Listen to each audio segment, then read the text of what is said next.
नमस्कार, prime debate देख रहे हैं आप। आपके साथ मैं हूं दीपक व्यास। पश्चिम बंगाल में हाल ही में हुए विधानसभा चुनाव में सत्ता से तो टीएमसी बाहर हो ही गई, लेकिन उसके बाद पार्टी के भीतर भी भगदड़ का सिलसिला शुरू हुआ है। 80 विधायकों में से 58 विधायकों ने अलग गुट बना लिया। लोकसभा में 28 सांसदों में से 20 सांसदों ने एनडीए को समर्थन देने की बात कही। ऐसी बातें सामने आई हैं। तो वहीं राज्यसभा में मौजूद 13 सांसदों में से 3 ने इस्तीफा दिया। उधर ममता के करीबी कल्याण बनर्जी भी अल्टीमेटम दे चुके हैं कि या तो ममता मुझे चुन ले या फिर अभिषेक को। उधर 2 दिन पहले हुई इंडी गठबंधन की बैठक के बाद चर्चाएं ये भी है कि सियासी संकट में घिरी ममता को कांग्रेस ने टीएमसी का विलय कांग्रेस में करने और बदले में उपाध्यक्ष पद देने का ऑफर दे डाला है। ऐसे में ये ऑफर क्या ममता के लिए मुफीद है और कांग्रेस के लिए क्या मुनाफे का सौदा? आज चर्चा करेंगे इसी मुद्दे पर। हमारे साथ में कुछ खास मेहमान जुड़ चुके हैं, उनका तारुफ आपसे करवा देते हैं, उनका परिचय करवा देते हैं। हमारे साथ में देवेंद्र शास्त्री जी जुड़ चुके हैं, जाने माने राजनीतिक विश्लेषक हैं। बहुत स्वागत है देवेंद्र जी आपका। हमारे साथ में संदीप कलवानिया जी जुड़ चुके हैं, कांग्रेस पार्टी के प्रवक्ता हैं। संदीप जी आपका भी बहुत स्वागत है। कुछ देर में महिपाल महला जी भी हमारे साथ में जुड़ेंगे, जो कि बीजेपी के प्रवक्ता हैं। चर्चा की शुरुआत करते हैं। देवेंद्र जी, मैं आपसे समझना चाहता हूं, आपने भी बहुत लंबे समय तक देश की राजनीति को बहुत करीब से देखा। ये असंतोष जो सडनली सामने आया ममता बनर्जी को लेकर उन्हीं के पार्टी के नेताओं का, इसको कितना गंभीर माना जाए देश की सियासत के लिहाज से या लोकतंत्र में भी? देखिए, दोनों ये अभी मिक्स सिचुएशन है। जिस तरह से बंगाल में टीएमसी की हार हुई है, उसके बाद टीएमसी को जड़ से उखाड़ फेंकने की व्यवस्था के तहत अब ये सारा प्रोपेगेंडा चल रहा है। जितना अभी तक देखिए कि ये जो स्प्लिट की जो खबरें हैं, उसमें अभी तक किसी सांसद ने स्पष्ट संकेत नहीं दिया। जो 3 इस्तीफे हुए हैं, इसको आप स्पष्ट संकेत मान सकते हैं। बाकी के किसी ने न तो बयान दिया है, न किसी तरह की कोई चिट्ठी देने की कोई अधिकृत सूचना है। इवन जो कांग्रेस में विलय की बात है, उसमें दोनों कांग्रेस और टीएमसी दोनों स्पष्ट कर चुके हैं कि ऐसी कोई बातचीत नहीं है। इसके बावजूद पूरा मीडिया के अंदर जबरदस्त ढंग से ये चल रहा है कि नहीं, स्प्लिट हो रहा है और कुछ लोग जाना चाह रहे हैं और आना चाह रहे हैं। मैं समझता हूं कि निश्चित रूप से टीएमसी के अंदर एक सिचुएशन जो है ऊहापोह की बनी हुई है और बहुत सारे लोग जो विधायक हैं, जो केंद्रीय सरकार की जांच एजेंसियों से डरे होंगे, निश्चित रूप से वो कोशिश करेंगे कि वो कैसे भी बच जाएं। और ये नई तरह की राजनीति है, इसमें देखिए कोई बड़ी बात नहीं है, लेकिन अभी सिचुएशन स्पष्ट नहीं है कि किस तरह की स्प्लिट टीएमसी में होने वाली है। देखिए, शत्रुघ्न सिन्हा के बारे में भी उड़ाया गया कि वो 19 बागी विधायक सांसदों में हैं, जबकि उन्होंने स्पष्ट किया कि नहीं, मैं किसी सूरत में इस वक्त जो है इनको नहीं छोड़ूंगा। तो ये झूठी खबरें चल रही हैं। तो मैं समझता हूं कि मीडिया को थोड़ा सा रिस्पॉन्सिबल होके जनता को गुमराह करने से बचना चाहिए। ये गुमराह की स्थिति है। हाँ, निश्चित रूप से टीएमसी के लिए संकटपूर्ण हालात तो हैं ही, क्योंकि वो चुनाव हार गई है, अपदस्थ हो गई है, वहाँ से सरकार में उनका अब कोई शय नहीं रह गया है, तो दबाव होगा। लेकिन जिस तरह की खबरें आ रही हैं, उसमें अभी स्पष्टता आना बाकी है। लेकिन कल्याण बनर्जी जैसे नेता जो कि ममता बनर्जी के बहुत करीबी हैं, उन्होंने भी यह संतोष ही कहा जाएगा ना देवेंद्र जी की या तो अभिषेक बनर्जी को चुन ले ममता बनर्जी, या मुझे चुन ले, या संतोष नहीं चुन ले क्या मतलब, क्या अभिषेक बनर्जी को पार्टी से निकाल दे? ये बयान नहीं है। मैं समझता हूँ कि वो अपनी स्थिति को स्पष्ट कराना चाहते हैं कि भाई क्या अब पार्टी कौन संभालेगा, किस तरह से देखा जाएगा। तो मैं समझता हूँ कि ठीक है कि कल्याण बनर्जी जो है मौके के हालात को देखते हुए अपनी स्थिति को मजबूत करना चाहते हैं। तो लेकिन इसका मतलब ये नहीं लगा लेना चाहिए कि वो पार्टी छोड़ना चाहते हैं या जाना चाह रहे हैं। उन्होंने मतलब अपनी स्थिति को मजबूत करने के लिए कहा है कि भाई मुझे अवसर मिलना चुन लेने का मतलब, मैं तो उस रेफरेंस में समझना चाह रहा हूँ, या तो वो वक्त की स्थिति को भांपते हुए कोशिश में है, या फिर अभिषेक बनर्जी को लेकर जिस तरीके की बात उन्होंने की उससे नाराज होंगे। निश्चित रूप से देखिए, कल्याण बनर्जी जो है टीएमसी के अंदर एक महत्वपूर्ण नेता रहे हैं, और जिस तरह से ममता बनर्जी अपने भतीजे को जिस तरह से चढ़ा रही थी, तो निश्चित रूप से जो साथ के दूसरे नेता होते हैं उनके दिमाग में और दिल में जो है एक ये रहती है कि भाई हमें क्यों नहीं अवसर मिल रहा है। तो कल्याण बनर्जी का दावा जो है गलत नहीं है। मैं समझता हूँ कि पार्टी के अंदर जिस तरह से आप परिवारवाद को आगे बढ़ाते हैं उसमें दूसरे नेताओं के लिए इस तरह की नाराजगी स्वाभाविक है, पर अभी ये कहना मुश्किल है कि वो पार्टी छोड़ना चाह रहे हैं। हाँ ठीक है, मौके के ऊपर वो चोट कर रहे हैं और ममता को ये एहसास दिला रहे हैं कि मैं भी यहाँ हूँ। ठीक है, हमारे साथ में महिपाल मैला जी भी जुड़ चुके हैं। महिपाल जी आपका भी बहुत स्वागत है। बहुत जल्दबाजी हो जाएगी क्या कि टीएमसी टूट रही है, इस तरीके की बातें कही जा रही है, क्योंकि दावे किए जा रहे हैं कि 13 में से 3 ने इस्तीफा दे दिया, ये तो जग जाहिर है, लेकिन 80 में से 58 विधायकों ने अलग गुट बना दिया। इसके अलावा जो 20 सांसद हैं वो एनडीए को समर्थन देने की बात कर रहे हैं। जिस दिन टीएमसी को बंगाल की जनता ने नकारा था, उसके बाद किस तरीके से ताश के महल की तरह तृणमूल कांग्रेस बिखर गई, और बिखरी नहीं, बिखर के चकनाचूर हो गई है। आने वाले समय में अब अपने वजूद को तलाश रही है। पर बड़ी बात ये नहीं है दीपक जी, जनता ने नकारा, सांसद बागी हो रहे हैं, मेंबर ऑफ असेंबली बागी हो रहे हैं, पर उससे बड़ी बात यह कि कांग्रेस पार्टी जो आज बैसाखियां थमा रही है तृणमूल कांग्रेस को। कल तक तो चुनाव के दरमियान हमने देखा था किस किस तरीके से कहां गए कांग्रेस की रीति नीति, आचार विचार, विचारधारा। कांग्रेस की सारी टॉप लीडरशिप किस तरीके से ममता बनर्जी और तृणमूल कांग्रेस के नेताओं के बारे में क्या क्या इन लोगों ने नहीं कहा, और आज बैसाखियां थमा के आप कहते हैं कि आइए हम फिर सकते हैं। खैर, इनकी जैसी सोच है, जिस तरह की परिपाटी कांग्रेस पार्टी चलाती आ रही है वो अब जग जाहिर हो रही है। तृणमूल कांग्रेस को जनता ने नकारते, तृणमूल कांग्रेस के नेताओं ने भी बगावती सुर अपना लिए, और ये चीज पार्लियामेंट मेंबर में भी और असेंबली मेंबर में भी देखने को मिली है। तभी तो राष्ट्रवाद की भावना के साथ भारतीय जनता पार्टी के कार्यकर्ताओं ने प्रचंड बहुमत से बंगाल। लेकिन महिपाल मैला जी, ये सडनली ये सब कैसे हो जाता है? महिपाल जी, इतने लंबे वक्त तक टीएमसी वहां पर सत्ता में रहती है, लेकिन आज तक तो ऐसा संतोष नहीं दिखा। एकदम से सत्ता जाती है, वहां पर विधानसभा का चुनाव टीएमसी हारती है, सरकार में से चली जाती है, बीजेपी की सरकार आती है और सडनली दावे कर दिए जाते हैं कि 20 सांसद आप लोगों को समर्थन कर रहे हैं। ऐसा क्यों?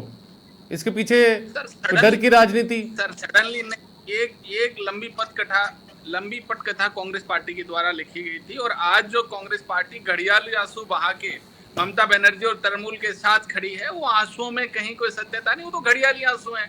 किस तरीके से कांग्रेस पार्टी और तृणमूल कांग्रेस ने एक दूसरे के आमने सामने कैसे प्रचार किया, कैसे व्यक्तिगत आरोपों तक भी पहुंचे, ये जग जाहिर चीजें हैं। और वो ठीक है, ये भी मौके की नजाकत को देख रहे हैं। ठीक है महिपाल जी, ये ठीक है, कांग्रेस पार्टी भी मौके की नजाकत को देख रही होगी, उसकी रणनीति होगी, मजबूरी होगी, कुछ भी रहा होगा, वो कांग्रेस पार्टी जाने।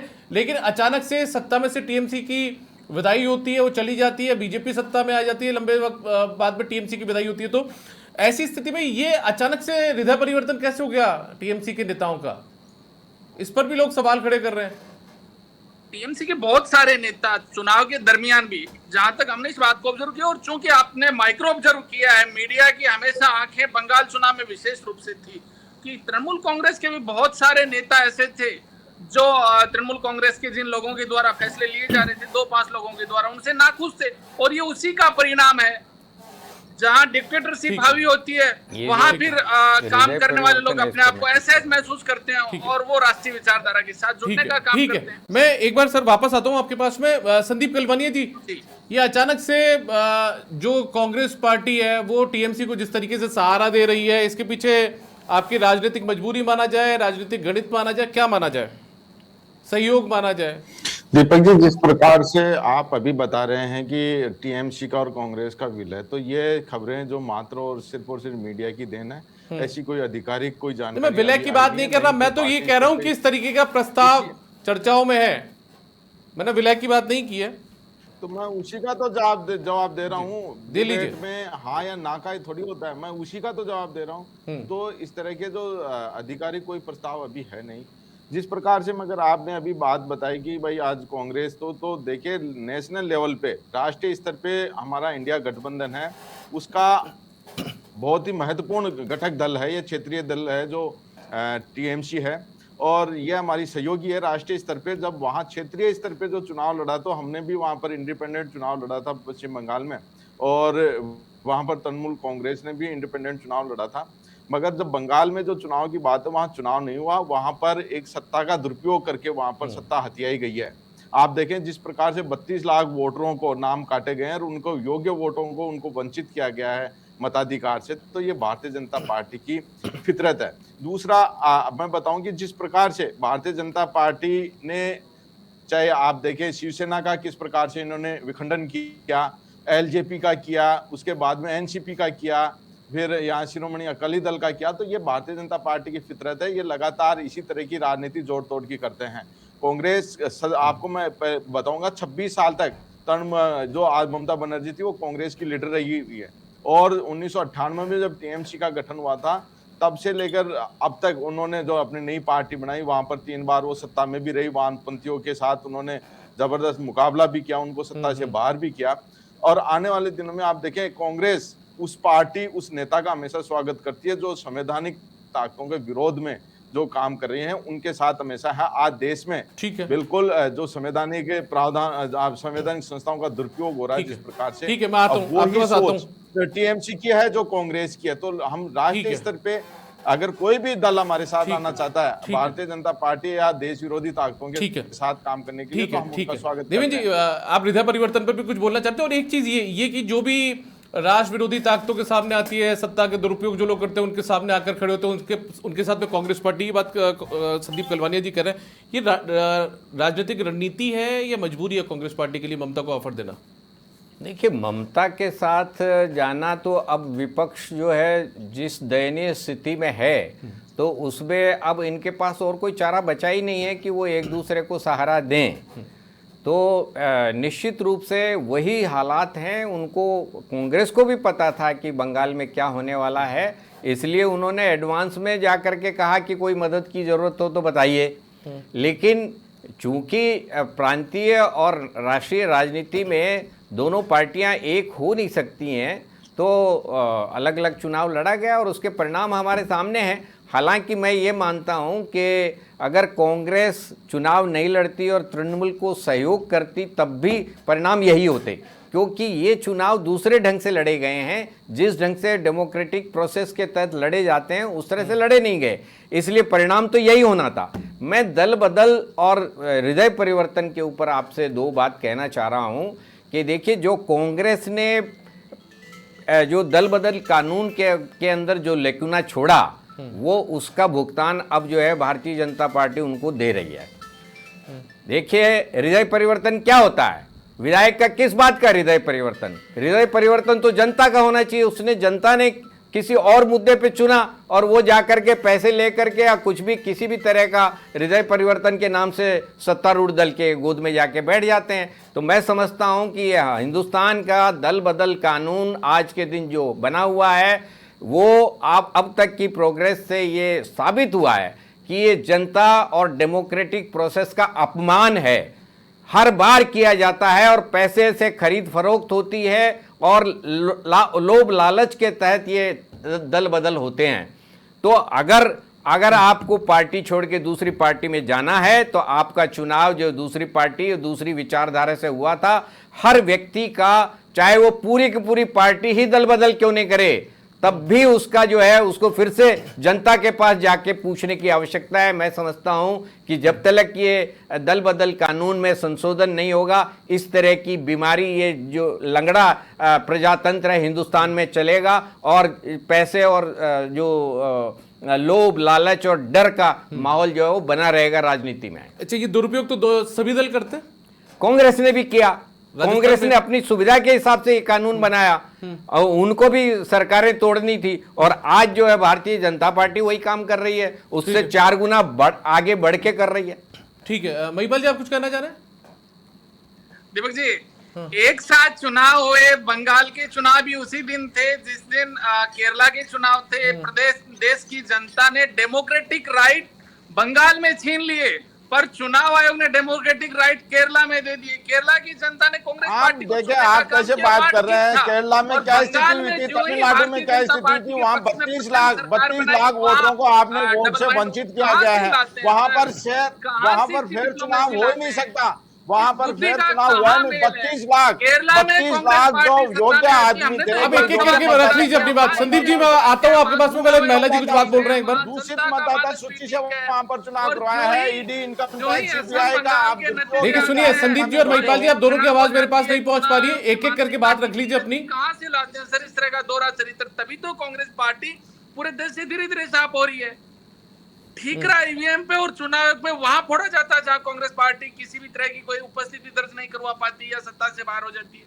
कहां से सर इतनी दोहरी मानसिकता लेके आते हैं? प्रदेश और देखिए, देश चरित्र की बात तो बीजेपी करे नहीं, क्योंकि जिस प्रकार से क्षेत्रीय दलों का जिस प्रकार से दुरुपयोग करके, और आप देखें जितना सीबीआई, इनकम टैक्स और ईडी का आप दुरुपयोग करके नेताओं को डरा के आप पार्टियां तोड़ने का काम करते हैं और इस तरह के आप कार्रवाई कर रहे हैं, तो पूरा देश देख रहा है, इसमें कोई कहने की जरूरत नहीं है। और मैं आपको बताना चाहता हूँ अगर इनका हृदय परिवर्तन होता है, अगर कोई टीएमसी के नेता भी है या कोई दूसरे दलों के नेता भी हैं, तो वो अपने दम पे आना चाहिए ना उनको मैदान में। अच्छा ठीक है, ठीक है, ठीक है, ठीक है महिपाल महिला जी, एक मिनट, एक मिनट, महिपाल जी एक मिनट, महिपाल जी ठीक है, आपने बात रख ली। संदीप जी, संदीप कलवानिया जी, यही बात राजस्थान को लेकर जब आती है, अशोक गहलोत 6 के 6 बसपा के विधायकों को अपने साथ ले जाते हैं दोनों बार, उस समय भी तो ये सब चीजें आनी चाहिए ना बात बीच में। और चुनाव आयोग पक्ष बात करता तो इंजीनियरों की और महिपाल जी एक मिनट, महिपाल जी एक मिनट, विलय हुआ था, वो पूरी पार्टी का विलय हुआ था वहां। अरे सर वहां भी तो हृदय परिवर्तन हुआ। नहीं, गलत है वो। अगर पूरी पार्टी का भी हुआ वो भी गलत है। वो बहुजन समाज पार्टी के उसूलों के आधार पे जीते थे। वो अशोक गहलोत के चेहरे पे थोड़ी जीत के आए थे कि जो अशोक गहलोत के गोद में जाके बैठ गए। तो जो ईडी, इनकम टैक्स और सीबीआई का डर दिखा के अगर ये दलों को तोड़ने का काम करते हैं, लोकतंत्र के लिए अच्छी बात नहीं है और बहुत स्वस्थ लोकतंत्र के लिए आने वाले दिनों में बहुत गलत यह संदेश जा रहा है। जिस प्रकार से चुनाव हो गया, मगर आप जोड़ तोड़ की राजनीति कर रहे हो, वो तो छोड़े कम से कम, मगर भारतीय जनता पार्टी तो। ठीक है महिपाल जी, आप एक मिनट चुप रहिए, ये संदीप जी की बात रख रहे हैं अपनी, उसके बाद में वापस आ जाऊंगा आपके पास में एक बार। महिपाल जी करने लगे भारतीय जनता पार्टी, तो भारतीय जनता पार्टी चरित्र की बात करें तो वो देश की जनता को जम नहीं रहा है। इस देश को किस तरीके से पूरे देश को। संदीप जी और महिपाल जी, मेरा आप दोनों से निवेदन है, एक एक करके अपनी बात रख लीजिए, ऐसे ना तो मुझे सुनाई दे रहा है ना दर्शकों तक आपके पास पहुंच पा रही है। इस्तेमाल करते हैं निर्वाचन आयोग का, जिस प्रकार से इस्तेमाल करके आप सत्ता में आ रहे हो, देश की जनता देख रही है उसको। ठीक है, चलिए ठीक है दीपक जी, कांग्रेस पार्टी ने अपने शासनकाल में कैसे कैसे क्या क्या किया है और देश की जनता भूल नहीं पा रही है। इमरजेंसी में कैसे इस देश के सारे। ठीक है, चलिए ठीक है, मैं देवेंद्र जी के पास जाता हूँ एक बार आखिरी टिप्पणी के लिए। देवेंद्र जी, अब बातें वही आती है, ठीक है, अब जब कांग्रेस पार्टी जो है वो भारतीय जनता पार्टी पर आरोप लगा रही है कि संवैधानिक संस्थाओं का दुरुपयोग किया गया है सत्ता हथियाने के लिए, दूसरी तरफ दल बदल कानून को लेकर जो बात की जाती है, आपने कहा कि बहुत बड़ी कमी उसके अंदर छोड़ी गई, कांग्रेस पार्टी की वजह से छोड़ी गई, उसका राजस्थान में भी हमने उदाहरण देख लिया। यदि बात संवैधानिक संस्थाओं के दुरुपयोग की आती है तो 2014 में सुप्रीम कोर्ट ने जो टिप्पणी की थी, 2014 में नहीं, उससे पहले सॉरी, तो उसमें भी पिंजरे में बंद तोता बताया गया था सीबीआई को लेकर। तो क्या सत्ता का सबका चेहरा एक जैसा ही होता है?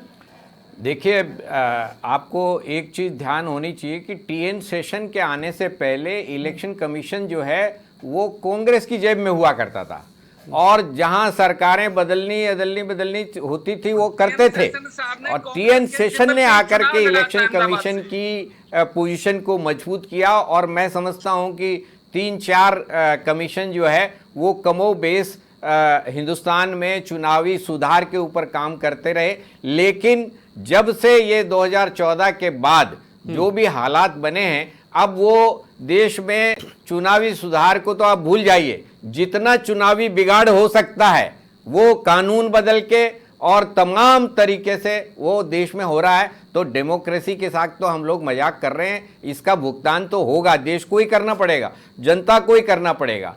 लेकिन मैं समझता हूं कि जो बंगाल की स्थिति है, बंगाल के अंदर अभी स्थिति स्पष्ट होना बाकी है। थोड़े दिनों में हो जाएगा। कुछ विधायक निश्चित रूप से मैं समझता हूं कि भारतीय जनता पार्टी के संपर्क में जा रहे होंगे, और सांसद भी हो सकता है कि 2, 3, 4, 5 जो इस्तीफा दे रहे हैं वो भी जाने की तैयारी में होंगे। लेकिन जो इस्तीफा दे चुके हैं उनके तो भारतीय जनता पार्टी उनका क्या करेगी और क्यों उनका स्वागत करेगी, मुझे लगता है कि मुश्किल है। लेकिन अभी स्थिति बंगाल की स्पष्ट होना बाकी है। ठीक है, संदीप कलवानिया जी, बहुत संक्षिप्त में आखिरी टिप्पणी में आपसे जाता हूं ये पश्चिम बंगाल में विधानसभा चुनाव के बाद में जो ममता बनर्जी के लिए कांग्रेस पार्टी की ममता देखने को मिली है, जो आप लोग कह रहे हैं कि हम एक इंडी गठबंधन का हिस्सा, ये उस समय कहाँ चला गया था गठबंधन? तो क्या आप लोग 2029 की राह के लिए ममता बनर्जी का साथ चाह रहे हैं?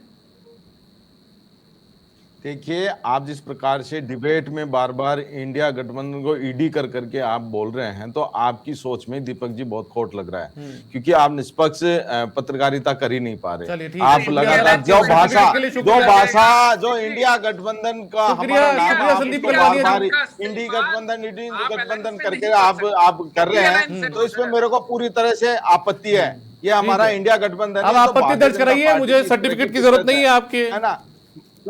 जरूरत है, क्योंकि आप चौथा स्तंभ है लोकतंत्र के, और आपको निष्पक्ष रूप से इस तरह की डिबेटें करनी चाहिए। मगर आप जिस प्रकार से जो बीजेपी जो भाषा बोलती है, बीजेपी की भाषा गठबंधन लेके आप कर रहे हो। अरे मैंने कौन सी बीजेपी की भाषा बोली? संदीप कलवानी जी अभी तक जो सवाल करेगा उसको भारतीय जनता पार्टी मैंने कौन सी बीजेपी की भाषा बोल दी?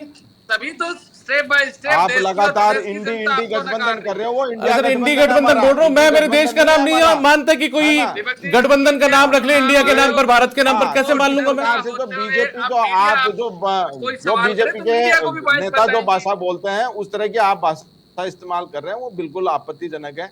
आप इंडिया गठबंधन है वो। अब मैं आपके बात का जवाब देता हूँ। जिस प्रकार से आज सत्ता में जिस प्रकार दुरुपयोग हो रहा है, और अगर कांग्रेस की विचारधारा से कोई भी नेता और कोई भी पार्टी अगर जुड़ना चाहती है तो उसका स्वागत है।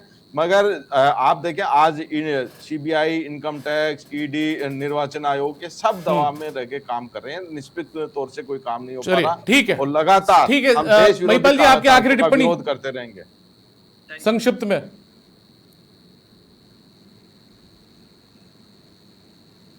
महिपाल जी। दीपक जी, मैं यही कह रहा हूं कि जहां जहां कांग्रेस पार्टी का बंटाधार हो रहा है, जनता नकार रही है, वहां चुनाव आयोग बंटाधार तो भारतीय जनता पार्टी का हो चुका है पूरी तरह से। देश की जनता समझ चुकी है। आप, मुझे लगता है इस तरीके से आवाज एक दूसरे की आ पाएगी। आप पे विश्वास नहीं है, नैतिकता आप में बची नहीं। चलिए ठीक है, बहुत शुक्रिया आपका महिपाल मेला जी, संदीप कलवानी जो साथ में देवेंद्र शास्त्री जी, आपने इस चर्चा में हमारे साथ में हिस्सा लिया, जुड़े, अपने अमूल्य समय को आपने हमारे साथ साझा किया। तो कुल मिलाकर देखिए, आने वाला वक्त बताएगा कि आखिर टीएमसी में जो बगावत का सिलसिला चल रहा है वो कितना नुकसान टीएमसी के लिए साबित होता है। फिलहाल प्राइम डिबेट में इतना ही, इजाजत दीजिए, नमस्कार।